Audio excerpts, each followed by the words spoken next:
Ibu-ibu, ini adalah sebuah kegiatan yang sangat luar biasa dengan penonton yang sangat luar biasa. Tepuk tangan untuk kita bersama. Tangan untuk Kelurahan Ekor Lubuk. Dan tentunya kami berterima kasih, apresiasi kepada pelaku pariwisata Kubu Gadang. Ibu-ibu tahu hebatnya apa Kubu Gadang? Dimulai dari keinginan masyarakat itu sendiri. Ya, inilah hal yang paling penting. Lihat nih, anak-anaknya anak-anak Kelubuk semua ini kan. Nah, mari kita tonton bersama-sama. Bersama-sama kita ucapkan Bismillahirrahmanirrahim. Kita mulai kegiatan ini. Tentunya mudah-mudahan Bapak dan Ibu dapat menikmati dan insya Allah diberkati oleh Allah Subhanahu Wa Taala. Terima kasih. Assalamualaikum warahmatullahi wabarakatuh. Terima kasih banyak Bapak Wali Kota Parangpanjang. Sebenarnya kehadiran Bapak pada malam hari ini merupakan penyentik semangat bagi kita semua. Dan semoga acara akan semakin meriah sebelum adanya randai nantinya. Dan inilah tari Daka Basora dari anak-anak Kubu Gadang. Selamat menikmati.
Oke, tepuk tangan yang meriah untuk adik-adik kita yang sudah membuka dengan meriah tari Daka Basora.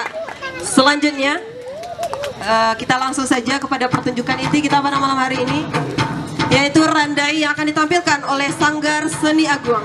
Kepada teman-teman silahkan untuk memasuki